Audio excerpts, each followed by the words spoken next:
Përshëndetje të gjithëve dhe mirë se erdhët në Pasion Kuzhine.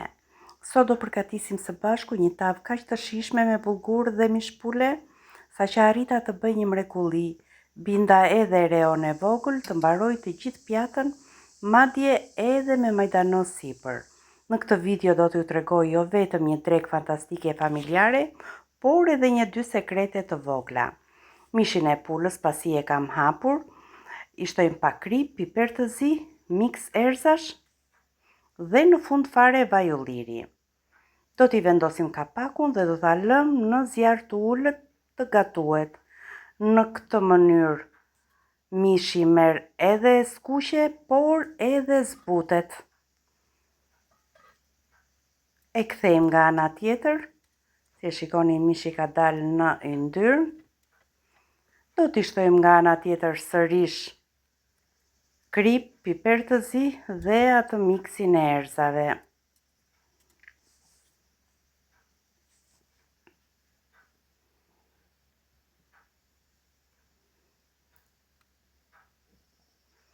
E lëm të skuqet avash avash, ndërkohë ne përgatisim perimet. Grim një qep në pjesë të vogla.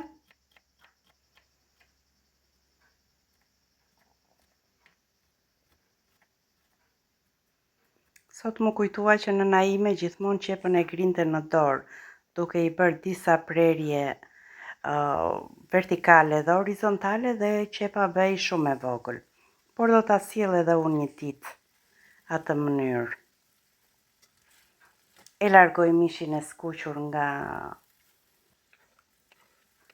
tigani, tek po e njëjta yndyrë do ka urdisim qepën e prerë në pjesë të vogla.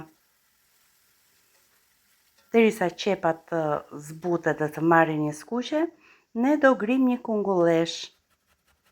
Nuk është shumë e vogël kjo, por dhe jo shumë e madhe. E grim në rende.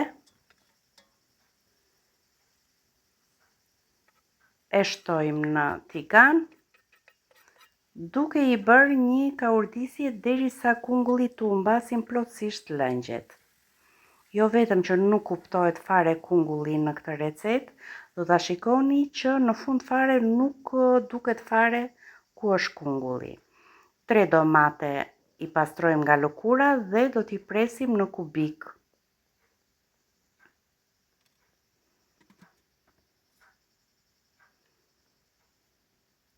Pikërisht kështu e bënte qepën nëna ime dhe delte shumë e imët.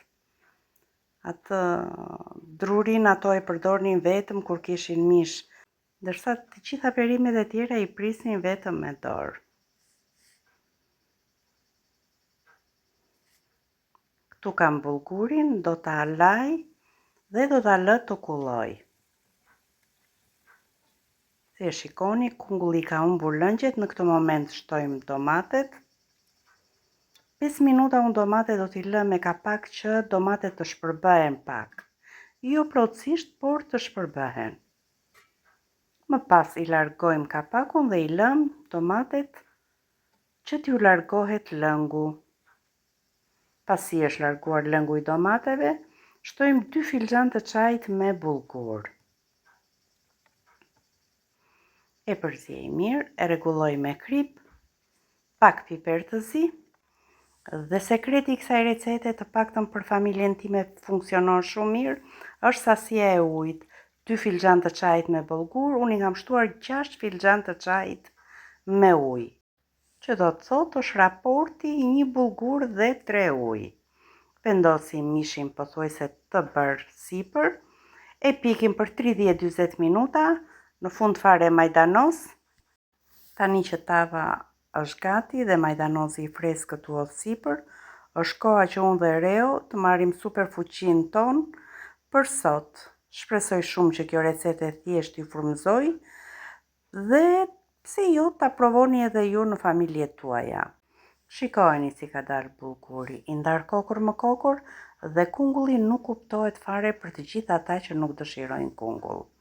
Të dashur miq, kjo ishte edhe receta për sot. Ju falenderoj që më ndiqni.